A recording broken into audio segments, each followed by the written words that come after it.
সাল্লাল্লাহু আলাইহি ওয়াসাল্লামের সম্পর্ক আরবের কোন বংশের সাথে ছিল?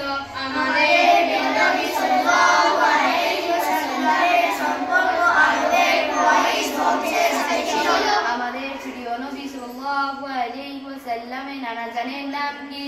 আমাদের প্রিয় নবী সাল্লাল্লাহু আলাইহি ওয়াসাল্লামের নানা জানের নাম ওয়াহাব বিন আবদুল্লাহ। আমাদের প্রিয় নবী সাল্লাল্লাহু আলাইহি ওয়াসাল্লামের নানি জানের নাম কি? আমাদের প্রিয় নবী সাল্লাল্লাহু আলাইহি ওয়াসাল্লামের নানি জানের নাম বাররা। আমাদের প্রিয় নবী সাল্লাল্লাহু আলাইহি ওয়াসাল্লামের আব্বা জানের ইন্তেকাল কবে হয়েছিল? আমাদের প্রিয় নবী সাল্লাল্লাহু আলাইহি ওয়াসাল্লামের আব্বা জানের ইন্তেকাল আমাদের প্রিয় নবী সাল্লাল্লাহু আলাইহি ওয়াসাল্লামের জন্মের পূর্বে হয়েছিল। আম্মা জানের ইন্তেকালের সময় আমাদের প্রিয় নবী সাল্লাল্লাহু আলাইহি ওয়াসাল্লামের বয়স কত ছিল?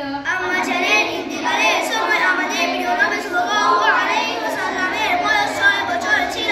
আম্মা জানের ইন্তেকালের পর আমাদের প্রিয় নবী সাল্লাল্লাহু আলাইহি ওয়াসাল্লাম কার কাছে ছিলেন? আম্মা জানের ইন্তেকালের পর আমাদের প্রিয় নবী সাল্লাল্লাহু আলাইহি ওয়াসাল্লাম দাদা আবু তালিবের কাছে ছিলেন।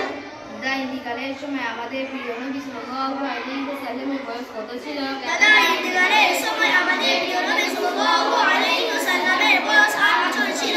দাদা ইন্তেকালের পর আমাদের প্রিয় নবী সাল্লাল্লাহু আলাইহি ওয়াসাল্লাম কার কাছে ছিলেন? দাদা ইন্তেকালের সময় আমাদের প্রিয় নবী সাল্লাল্লাহু আলাইহি ওয়াসাল্লাম চাচা আবু তালিবের নিকট ছিলেন। আমাদের প্রিয় নবী সাল্লাল্লাহু আলাইহি ওয়াসাল্লামের দাদির নাম কি?